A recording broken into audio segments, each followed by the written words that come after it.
श्री स्वामी समर्थ परब्रह्म ग्रंथाचा भाग 123। स्वामी इतके कधी बोलत नव्हते। अनेक वेळा तर ते बोलण्याऐवजी लीला करून दाखवत होते।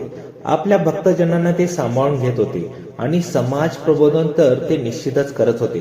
त्यांच्या वागण्याचा अर्थ लावता आला तर भाविकांच्या लक्षात येत होते की स्वामी समर्थांना काय सांगायचे होते। महाराजांचे सेवेकरी अनेक होते। प्रत्येक सेवेकऱ्याला वाटत होते की स्वामींची आपल्यावरच प्रीती आहे।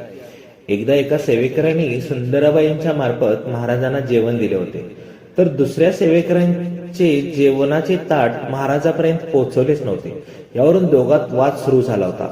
पहिल्याचे म्हणणे होते की स्वामींची त्यांच्यावर अधिक प्रीती आहे, तर दुसरा म्हणत होता की स्वामींची माझ्यावरच अधिक प्रीती आहे। वाद हमरी तुमरीवर येईपर्यंत रंगला होता। इतर सेवेकरी आता गोळा झाले होते। प्रकरण मुद्द्यावरून गुद्द्यावर येण्या अगोदरच प्रत्येक स्वामी समर्थांचे तेथे आगमन झाले होते। बरोबर मनबे आणि सोनारी होतेच।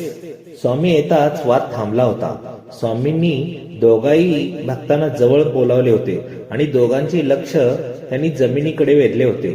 जमिनीवर मुंग्यांची रांग होती। त्या दोन सेवेकऱ्याबरोबर इतर सेवेकरी गोंधळले होते। स्वामी मुंग्यांची रांग दाखवून काय सांगू पाहतात हे कोणाच्याही लक्षात आले नव्हते। खाली वाकून स्वामींनी त्या रांगेतील दोन मुंग्या उचलल्या होत्या आणि भांडणाऱ्या त्या दोन्ही सेवेकरांच्या हातात ठेवल्या होत्या।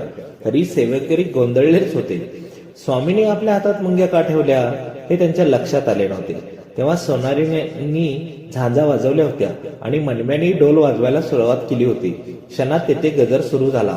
अनंत कोटी ब्रह्मांड नायक राजाधिराज योगीराज अक्कलकोट निवासी श्री स्वामी समर्थ महाराज की जय। अजून कळलं नाही स्वामींनी मुंगी हातावर का ठेवली होती ती।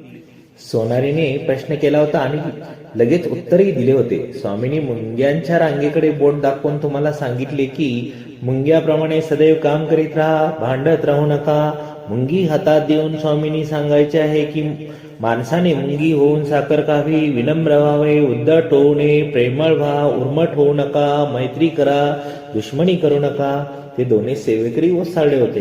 स्वामींनी सर्वांसमोर आपणास अपमानित केले की ही बाब पौराणिक बुवाच्या मनाला लागून राहिली होती। तरी अक्कलकोट मधून त्यांनी आपला मुक्काम आवरता घेतला नव्हता। त्यांच्याही मनात स्वामी समर्थाबद्दल विसाजीप्रमाणे विकल्प आला होता। स्वामींनी आपणा सर्वांसमोर खोटे ठरलेले म्हणून तेही स्वामींना खोटे ठरवण्याची संधीची एक वाट पाहत होती। एक दिवशी त्यांनी स्वामींना गादीवर निजलेले पाहिले आणि आपणास तशी संधी मिळाली असे वाटून ते खुश झाले होते। यानंतरची कथा पुढच्या भागात। श्री स्वामी समर्थ। जय जय स्वामी समर्थ।